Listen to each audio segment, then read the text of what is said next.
എടി മഞ്ഞിന് തുരിച്ചടിക്കണ ഹെലികോപ്റ്റർ അല്ല, തണുപ്പത്ത് എന്റെ പല്ലുകൾ തമ്മിൽ കൂട്ടിയിടിക്കണാണ്. കരിമ്പിട്ടിരുന്നെങ്കിൽ അണ്ണാക്കി കയറ്റി കുറച്ച് ജ്യൂസ് അടിക്കാറുണ്ട്. ആ ഇതെപ്പ വന്ന്? നിങ്ങൾ ജനിച്ചപ്പോ തന്നെ വന്ന്. എന്തോന്ന്? അല്ല നിങ്ങളുടെ കൈ. അയ്യോ എന്റെ കൈ വന്ന കാര്യമല്ല പറഞ്ഞത്, എന്റെ റൂളി പെൻസിൽ എപ്പ വന്ന്? റൂളി പെൻസിലോ? അയ്യോ വായി കൊള്ളാത്ത പേര് വിട്ട് നിന്റെ റൂബി മോൾ എപ്പ വന്ന്? ഞാൻ കുറച്ച് മുന്നേ വന്നേ. അതെന്ത് വലിച്ചിങ്ങോട്ട് ഇട്ടത്? അടുപ്പിച്ച്. ഈ വരണ 25-ാം തീയതി എന്റെ കല്യാണമാണ്, കുടുംബത്തോടൊപ്പം വരണം, തിന്നിട്ട് കയറ്റിട്ട് പോണം. അയ്യോ എനിക്ക് വരാൻ പറ്റില്ല, ഒന്നിനും എന്റെ കല്യാണം. അയ്യോ നമ്മളെ കല്യാണം എനിക്ക് വയ്യ. ഞാൻ റോഡിൽ കണ്ട പട്ടിയെടുത്തും പൂച്ചെടുത്തൊക്കെ കല്യാണം വിളിച്ച് താണ്ടടാ കെട്ടാൻ പോണ പെണ്ണിനെ കല്യാണം വിളിച്ചേ.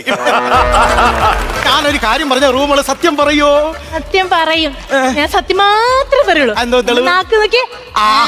നന്നായിരിക്കുന്നു, കുതിരാൻ തുറങ്ങത്തിനകത്തൂടെ പോണ ഹൈവേ പോലെ ഒരു വെള്ള വരയും കൂടെ ഇട്ട് കൊടുത്താ മതി. ദൈവമേ, ഇങ്ങനത്തെ കരുനാക്കെന്റെ ജീവിതത്തിൽ കണ്ടിട്ടില്ലേ? ഞാൻ അതല്ല ചോദിച്ചത്. ഞാൻ